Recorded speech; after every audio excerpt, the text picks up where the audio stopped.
안녕하십니까, 전은성입니다. 자, 요즘에 남산 주변에 대한 고도 제한 완화, 그리고 한강변에 대한 개발, 이런 것들로 인해서 기대치가 굉장히 많이 올라가고 있는데요. 여러분들이 좀 착각을 하는 부분들이 몇 가지가 있어요. 뭐냐면은 아주 좋은 땅에 투자를 하시려고 해요. 아파트를 받기 위해서. 그런데 아주 좋은 땅들은 아파트가 굉장히 힘든 입지를 갖고 있는 겁니다. 왜냐면은 예를 들어 제가 말씀드리는 아주 좋은 땅은 상권이 잘 발달되어 있고 교통이 너무 편한 곳이에요. 그래서 상권이 잘 발달되어 있고 교통이 편한 곳은 어떻게 되겠습니까? 건물들이 많이 있겠죠. 그리고 땅값이 비싸겠죠. 그럼 비싼 땅에, 예를 들어 극단적으로 말씀드려 볼게요. 명동 땅 한 평이 7억에서 10억 정도 하는데 거기에 아파트를 지어요. 그럼 33평을 도대체 얼마에 팔아야지만이 수익이 날 수 있을까요? 그러면은 그 비싼 땅에 아파트를 지었을 때 과연 사업성이 있을까요? 없습니다. 없다라는 뜻은 뭐냐면 그런 땅들은 아파트로 개발이 안 되고 별도의 상권으로서 계속 이어간다라고 보시면 돼요. 그래서 아주 상권이 발달되어 있는 곳은 오히려 아파트가 잘 안 돼요. 이런 것들은 우리가 여러 가지 뉴타운 사례에서도 볼 수가 있습니다. 우리가 부가현 뉴타운 같은 경우에 뉴타운으로 지정되어 있어 가지고 아파트를 짓게 계획이 잡혀 있는 아현역 바로 앞에 이런 데들은 개발이 잘 안 되고 있습니다. 오히려 상권이 너무 발달되어 있어 가지고요. 아파트가 생기면 우리 입장에서는 그냥 좋을 것 같지만은 너무 비싼 땅이기 때문에 개발에 대한 이득 그리고 사업성이 없는 거예요. 너무 비싼 땅에 아파트를 지으면은 팔아봤자 그 가격에 아파트를 팔아봤자 남는 게 없으니까는 사업이 진행이 안 되는 것을 우리가 볼 수가 있는데, 여러분들은 이상하게 사업이 진행되기 어려운 땅이 마치 거기에서 아파트를 받는 꿈을 꾸는 분들이 꽤 많이 계십니다. 그런 데들은 아파트로 개발이 안 됩니다. 그래서 고도 제한 완화된다라고 해가지고 모든 게 아파트가 되는 게 아니에요. 그래서 고도 제한 완화에 따른 투자처는 별개로 아파트가 되는 곳과 건물이 되는 곳을 별개로 우리가 생각을 하면서 투자를 하셔야 됩니다. 자, 이런 내용들이 나온 이유는 뭐냐면 6월 달에 도시관리계획 재정비 전략 환경영향평가라는 용역이 발주가 됐어요. 자, 도시관리계획은 뭐냐면은 도시관리계획을 재정비한다. 이제 도시기본계획이라는 게 있고 도시관리계획이라는 게 있습니다. 도시기본계획을 확정 지은 것을 도시관리계획이라 그래요. 그래서 고도제한이라든지 이런 것들은 확정이 되어 있었는데 이런 것들을 재정비하겠다라는 것을 의미합니다. 그래서 고도지구는 1970년도부터 1990년대에 지정되어서 확정이 돼 있던 거예요. 그래서 지금 현재 요즘에 이슈가 되고 있는 게 고도지구 완화와 한강변 개발 관리에 대해서 굉장히 얘기들이 많이 나오고 있죠. 현 시장 유지 기간 또는 앞으로 이 서울시 내에서는요, 한강변과 고도 제한이 완화되면서 아파트가 될 수 있는 곳에 투자를 한다라면 여러분들이 큰 실패를 하지 않을 겁니다. 뭐 저희가 무작정 뭐 오토바이 타고 막 돌아다니는지 아시는데, 이런 법률적인 분석이랑 우리가 어떤 개발에 대한 여태까지의 흐름들을 정확하게 분석을 하면서 현장을 돌아다녀야지만이 거기에 대해서 우리가 충분히 해안을 가지고 여러분들께 투자를 시켜드릴 수 있는 길을 열어드릴 수 있는 것을 여러분들이 좀 알아주셨으면 좋겠습니다. 전은성이라는 사람은 기본적으로 도시관리계획, 기본계획 이런 것들이 정확하게 습득이 된 다음에 여러분들한테 알려드리기 위해서 돌아다닌다라고 생각해 주십시오. 자, 계획의 목적, 고도지구의 높이 기준 및 범위를 합리적으로 조정하고 한강변 경관관리를 위한 특화 경관지구 관리 방안을 마련하여 토지이용 합리화를 이런 거 별로 중요하지 않습니다. 그냥 이 주변이 좋아지겠구나 이렇게 생각하시면 되고요. 고도지구, 오늘은 한강변이 아니라 고도지구에 대해서 먼저 얘기하겠습니다. 고도지구 7개소에 대해서 공간적 범위는 고도지구 7개소입니다. 그래서 내용을 보면은요, 서울시 지금 현재 고도지구가 정해져 있는 곳은 8개예요. 서울시의 고도지구 총 8개 중 요번에 배봉산은 제외한 7개에 대해서 지금 고도지구 완화에 대한 용역을 발표를 했는데, 자, 오늘 저희가 살펴볼 곳은 이 지금 서울시 지도에서 가장 중간에 자리 잡고 있는 남산 주변에 대해서 한번 검토를 해보고 현장을 직접 한번 나가서 여러분들이 어떤 곳에 투자를 해야 되는지 알려드리는 시간을 갖도록 하겠습니다. 자, 남산 주변 고도 제한이 완화된다면은요, 우리가 두 가지로 생각해 볼 수가 있어요. 자, 아파트가 될 만한 지역이냐, 아니면은 아파트가 안 되고 건물을 높이 지을 수 있기 때문에 사유재산 가치가 증가할 수 있는 지역이냐. 여러분들이 아파트를 받기 위해서는 공동개발 가능 지역으로 투자를 당연히 하셔야 되겠죠. 그리고 저층 주거지역으로서 공동개발 아파트가 짓기 위해서는 그 지역 일대가 저층 지역으로서 형성되어 있어 가지고 상대적으로는 아까도 말씀드렸다시피 상권이 약세인 지역이 훨씬 더 아파트로 개발되기가 좋습니다. 여러분들은 상권이 발달돼 있어 갖고 너무 위치가 좋아서 이런 곳이 아파트가 됐으면 좋겠다라는 생각이 그런 쪽에 투자를 하는데, 그런 쪽은 아파트가 되지가 않습니다. 자, 그런 지역들은 오히려 사유재산 가치가 증가하는 지역, 상권이 형성되어 있는 지역으로서 오히려 높이 제한이 완화가 되면은 그쪽에 건물들을 막 지어가면서 상권이 확장 가능한 지역으로, 이런 지역과 이런 지역을 두 개를 구분할 줄 알아야 돼요. 그래서 구분한 다음에 아파트가 될 가능 지역, 저층주거 지역 같은 경우에는 조합원 자격 취득 가능한 지분으로 소액 투자를 할 수가 있는 것이고요. 사유재산 가치가 증가하는 지역, 상권이 발달되는 데는 뭐 어떤 거를 사야 되겠습니까? 그냥 신규 건축물을 지을 수 있는 토지를 취득을 해야 되겠죠. 근데 반대로 하고 있어요. 이런 데다가 소액으로 이상한 빌라를 사가지고 앞으로 뭐 개발도 안 되고 거긴 상권만 발달되는데 복잡한 동네에서 나중에 그냥 빌라에 계속 살아야 돼요. 그러니까 여러분들이 투자를 잘 구별해서 잘 해야 된다는 뜻을 제가 말씀을 드리는 겁니다. 이해가 가실지 모르겠습니다. 이해가 꼭 가셔야 됩니다. 자, 그래서 계획지구 위치도를 보면은요, 서울시에 이제 완화 지역들이 이렇게 쭉 있는데, 오늘은 남산 주변에 대해서, 남산 주변 이걸 확대를 해보면은 지금 이런 그림이 나옵니다. 이런 그림이 나오고요. 이 그림을 하나하나 세세히 한번 살펴보도록 하겠습니다. 자, 그래서 아까 이 지도에서, 남산 주변 지도에서, 자, 요쪽 부분에 대한 부분, 용산 민족공원과 남산 사이의 우측 부분입니다. 지금 요 부분이 가장 넓게 지금 요번에 완화하고 있는 것을 우리가 요번 용역 발주에 대해서도 알 수가 있는 거예요. 그래서 동호암동부터 시작을 해가지고 이태원동 일대의 이쪽 지역들, 용산 민족공원의 우측편에 대해서 주거 밀집 지역에 대해서 요번에 고도 제한 완화를 발표했고요. 여기 땅이 넓은 이쪽들은 하나의 필지가 크게 보이는 곳들, 이런 곳들은 지금 재벌 총수들만 사는 곳이죠. 자, 이 일대 후암동부터 이태원동 일대가 지금 높이가 완화될 것이고요. 그리고 회원역 일대, 여러분들이 딱 그림만 보더라도 어디가 상권 발달이 되고 어디가 아파트가 될지 구별을 할 줄 아셔야 됩니다. 자, 요 일대가 회원역 일대인데요. 높은 빌딩이 있고요. 완화가 되면 이 빌딩에 대한 상권들이 어떻게 되겠습니까? 제가 보기에는 확장이 될 거라고 판단이 됩니다. 여러분들은 어떻게 생각하십니까? 자, 회원역 일대의 어떤 항공 사진 모양이고요. 그 다음에 지금 완화되는 곳이 지금 저희가 남산 쪽 받고 회원역 일대 받고 지금 요 부분은 충무로역 일대예요. 충무로역 일대인데 이 일대는 사실 반반입니다. 주거지역이 지금 한옥마을도 있는데 한옥마을 같은 경우는 보존을 할 것으로 보여지고, 이 일대는 상권이 그렇게 발달되어 있지는 않아요. 그래서 충무로 일대는 도심에 입지를 하면서도 주거지역과 상업지역의 어떤 중간적인 역할을 하고 있기 때문에 이쪽은 약간 제가 좀 생각하기에는 어느 쪽으로 갈지 좀 애매한 곳이긴 합니다. 애매하면 어떻게 해야 돼요? 안 하면 돼요. 그냥 애매하면 안 하면 됩니다. 자, 그리고 약수역 일대가 굉장히 유력해 보여요. 지금 요 일대가 지금 약수역 일대에 있는데 신라호텔 바로 하단부예요. 지금 이 황토색으로 보이는 이 하단부, 이쪽이 약수역 일대인데 이쪽은 주거 밀집 지역입니다. 이쪽은 신당 3구역이 포함되어 있는 곳으로서 이쪽이 높이가 완화되는 요번 용역에 포함되어 있는 곳이라고 보면 될 것 같습니다. 자, 현장으로 출발하면서 여러분들께 설명해 드리도록 하겠습니다. 지금 명동역을 지나서 회원역 쪽으로 가고 있어요. 자, 오른쪽에는 신세계백화점이 있고요. 여기는 쇼핑하는 데고 출근하는 데지, 여기에 무슨 집을 지어? 여기 녹색교통지역이라는 곳이거든요. 일대 한번 들어가서 한번 진짜 개발이 가능한지 한번 알아볼게요. 지금 여기가 회원역 일대입니다. 지금 명동역에서 회원역 일대로 오고 있고요. 지금 여기가 회원역 출입구가 보이고, 이 좌측편 뒤에 이 뒷블럭으로 과연 아파트가 개발될 수 있을 만한 여건을 갖고 있는지 한번 들어가 보도록 하겠습니다. 자, 지금 회원동 일대로 들어왔고요. 골목으로 들어오더라도 이런 큰 건물들도 있고, 이건 뭐죠? 강화군 제2장학관이네.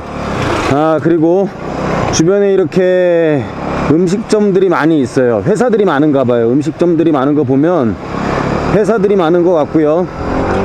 자, 이쪽에 이제 고도 제한이 있기 때문에 요 블록부터 이렇게 높은 건물들은 많지가 않아요.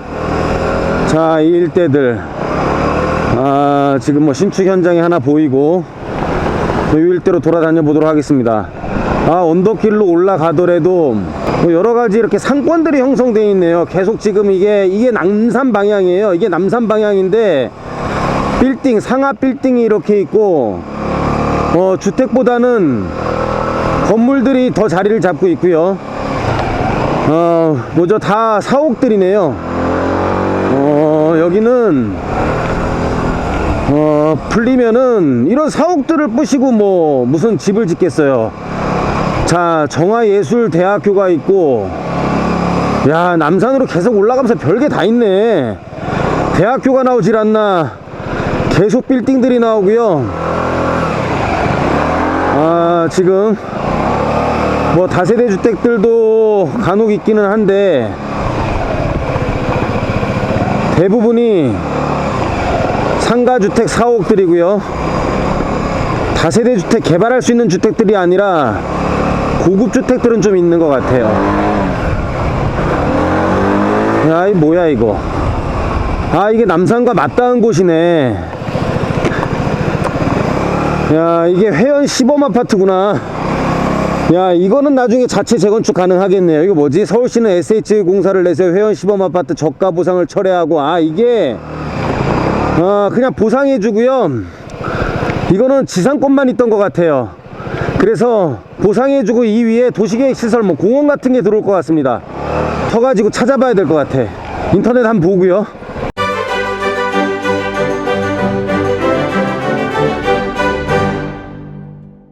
야, 진짜 회원 아파트를 이쪽으로 맨날 이 남산 제가 돌아다니는 길이거든요. 남산 돌아다니는 길인데 오토바이로 회원 시범 아파트를 지금 사실 처음 와봐요. 이쪽 돌아다녀 보는데 제 말이 맞네요. 인터넷 찾아보니까 이 시범 아파트는 토지 임대부 아파트였고요. 이 자리에 공원이 들어올 예정이에요. 만약에 우리가 이 회원동 일대를 재개발하려면 얘를 굳이 뭐 이런 식으로 보상하면서 공원을 안 만들었겠죠. 여기에 있는 분들한테 주택을 공급을 하면서 이 회원 아파트가 굉장히 오래된 아파트니까는 정비구역 안에 포함하는 방법으로 아마 했겠죠. 근데 얘만 이렇게 지금 위험하니까 철거를 하고 지금 공원으로 만든다라는 뜻은 이 회원동 일대에 대규모 개발이 지금 예정돼 있지 않은 것을 의미한다라는 겁니다. 정말 개발이 되면 참 좋을 곳이기는 해요. 근데 여기가 지금 바로 이렇게 남산이 있고 남산 타워가 이렇게 보이죠. 남산 타워가 보이고 서울특별시 교육청 교육연구정보원이라는 게 있어요. 이게 원래 저런 거였나? 옛날에 저거를 타워 빌딩이라고 불렀던 것 같은데, 여하튼 간에 서울특별시 교육청 교육연구정보원이라는 곳이 있는 곳에 좀 내려오다 보면은 바로 이렇게 엘리베이터를 통해서 회원동이랑 연결되고, 엘리베이터를 내려가자마자 회원 시범 아파트가 바로 이렇게 마주하고 있습니다. 이 일대는 시범 아파트 바로 옆에는 이렇게 바로 사옥들이 자리를 하고 있어요. 지금 남산과 가장 맞닿은 곳에 이런 사옥들이 자리를 잡고 있습니다. 자, 여기가 공동주택으로 대규모 개발된다? 아닌 것 같아요. 아닌 것 같습니다. 여기는요 땅을 사야 되는 곳이에요. 지금 현재 사옥들이 이렇게 낮은 건물들로 자리를 잡고 있죠. 1층, 2층, 3층, 4층 정도 지어 있는 것 같은데, 이런 것들 고도 제한을 풀어서 저 멀리 보이는 빌딩들과 높이를 같이 할 수 있게 뭐 이런 식이 되겠죠. 아주 저 정도는 아니겠지만 저쪽은 상업지역이니까. 여하튼 간에 이 일대는 공동개발이 아니에요. 무슨 제한이 풀린다 그러면 여러분들이 제발 무슨 공동개발 아파트가 된다라는 그런 생각은 좀 안 하셨으면 좋겠어요. 뭐 거기 안에서 꼭 아파트가 돼야지만이 돈을 버는 건 아니거든요. 그 안에서 어떤 쪽으로 우리가 어떤 식의 투자를 해야 될지, 어떤 법령에 대한 완화와 규제에 대한 완화, 이런 것들로 인해서 우리가 어떻게 투자를 해야 될지 방향 설정을 잘 하고 그 다음에 이제 타겟을 정한 다음에 매입을 하셔야지, 그냥 뭐 완화하면 다 아파트 된다? 누가 그럽니까, 세상에. 제가 이렇게 나와 봐야지 여러분들한테 사실을 전달할 수 있습니다. 저는 여기 나와서 여러분들한테 사실을 전달해서도 좋고요. 앞으로 없어질 회원 아파트를 저희 영상에 담을 수 있어서 너무 좋아요. 제가 또 보관하고 먼 시간이 지나서 제가 한번 여러분들한테 또 보여드리는 시간을 갖도록 하겠습니다. 다시 한번 좀 내려가가지고 회원 아파트를 좀 제대로 찍고 싶어요. 제대로 찍은 다음에 명동역 앞으로 다시 이동을 해서 여러분들한테 명동역 앞에는 어떤지 한번 알려드리도록 하겠습니다. 오토바이 장갑을 그대로 끼고 지금 촬영을 했네요. 자, 회원 아파트를 다시 찍으러 가보겠습니다. 이게 회원 아파트예요. 와, 무섭다. 이거 무슨 영화에서도 많이 나왔었다 그러던데. 와, 축대 봐요, 저쪽에. 와, 이게 회원 아파트구나. 전기줄. 와, 뭐야 이게. 이런 데가 있었네요. 와, 이런데 옛날에 아파트를 지을 생각을 한 것도 대단하네요. 자, 역사 속으로 사라질 아파트입니다. 자, 다시 명동역으로 이동해 보도록 하겠습니다. 회원동을 지나서 명동역에 있는 남산동 쪽으로 가고 있어요. 남산동 일가 쪽으로 가고 있고, 여러분들 제 말이 정답일 수는 없어요. 모든 게 다 맞을 수는 없습니다. 하지만 여러분들 우리 학교 다닐 때 보면은 공부 제일 많이 해서 잘하는 학생한테 모르는 걸 물어보잖아요. 그런 것처럼 제가 제일 많이 돌아다니고 제가 제일 많이 분석하고 많이 느끼고 하기 때문에 제 말이 정답일 수는 없지만은 저한테 물어보는 게 아마 가장 확률적으로 높을 수가 있을 거예요. 저처럼 저를 요즘에 따라하는 사람들이 꽤 많아요. 현장에 나와서 답을 찾으려고 하는 사람들이 많이 늘어나고 있습니다. 저는 그걸 너무 다행이라고 생각을 해요. 왜냐하면 그냥 여러분들한테 많은 컨설팅을 해 주시는 분들이 이렇게 현장에 나서 많이 느끼면서 여러분들이 피해를 입지 않게, 뭣도 모르고 그냥 컨설팅 하지 않게, 그래서 피해자가 발생하지 않게 스스로 그런 걸 깨우치고 현장에 많이 나와서 제대로 된 컨설턴트가 될 수 있게 노력하는 거에 대해서 저는 굉장히 다행이라고 생각을 하고요. 저는 경쟁한다라고 절대 생각 안 하고 너무 다행이라고 생각을 합니다. 여러분들 전문가들 입에서도 현장에서 답을 찾는 게 정석이라고 지금 생각들을 하고 있어요. 그런 논리와 여론이 형성되면서 많은 전문가들이 현장 밖으로 튀어나옵니다. 자, 이렇게 신호가 막혀 있는 동안 좀 주저리 얘기 좀 했습니다. 자, 계속 명동역 쪽으로 이동해 보도록 하겠습니다.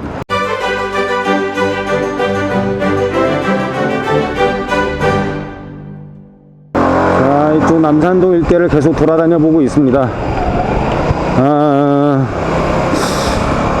설마 싶은데요, 노후된 주택들이 공동주택을 기다리고 있는 게 아니고, 이런 것들이 이제 층수가 완화가 되면은요, 이 일대는 공동주택으로 개발될 게 아니고 빌딩들로 개발될 거예요. 그리고 지금 기존의 다세대 주택들이 있는 곳들은 요즘 성수동 있죠? 성수동들이 이렇게 빌라들이 통매각이 되면서 그 안에 건물들, 사옥들이 들어오고 지식산업센터가 들어오고 그렇거든요. 이 일대의 다세대들도 한꺼번에 큰 면적으로 해서 정비구역으로 지정되는 게 아니라, 만약 이런 건물들은 통매각이 되던가 뭐 그런 식으로 해가지고 하나의 회사에 팔려서 사옥으로 변경될 것 같아요. 자, 이 일대는 뭐 공동주택이 들어올 것 같지가 않아요. 이렇게 나와 보니까는 또 대충 알겠습니다. 계속 돌아다니다 보면은요, 남산길이랑 이어지고 또 돈가스 골목이랑 이어지고, 이 일대는 정비구역 아니에요. 이쪽은 여러분들 한번 나와 보시고요, 그냥 제가 돌아다녀 본 결과 그렇습니다. 명동하면 최고의 땅값인데 그 건너편 상업시설로 개발돼서 명동에 대한 상권이 확장되거나 거기에 대한 보완시설이 들어오는 게 맞는 것이지, 생뚱맞게 거기에 갑자기 아파트가 들어온다? 자, 그런 일은 없을 것 같습니다. 여러분들이 고도 제한 완화로 공동주택이 될 수 있는 곳을 유심히 째려봐야 되는 곳은 용산 민족공원 우측편이라는 것을 다시 한번 또 오늘 돌아다니면서 확인을 했습니다. 거기는 안 가볼게요. 그냥 다시 한번 저는 확신을 가졌고요. 용산민족공원 우측편, 그래서 이 동호암동 일대부터 해서 해방촌으로, 그리고 경리단 쪽까지 해서 이태원동까지 이 일대가 앞으로 공동주택으로 개발될 곳이지, 명동과 마주보고 있는 곳, 이 일대는 제가 보기에는 아닐 것 같아요. 이렇게 돌아다녀 봐야지 현장을 다시 한번 느낄 수가 있습니다. 한 바퀴 돌다 보니까 다시 한번 오른쪽에 회원 아파트가 보이네요. 자, 오늘은 여기서 마무리하도록 하겠습니다. 현장이 답입니다.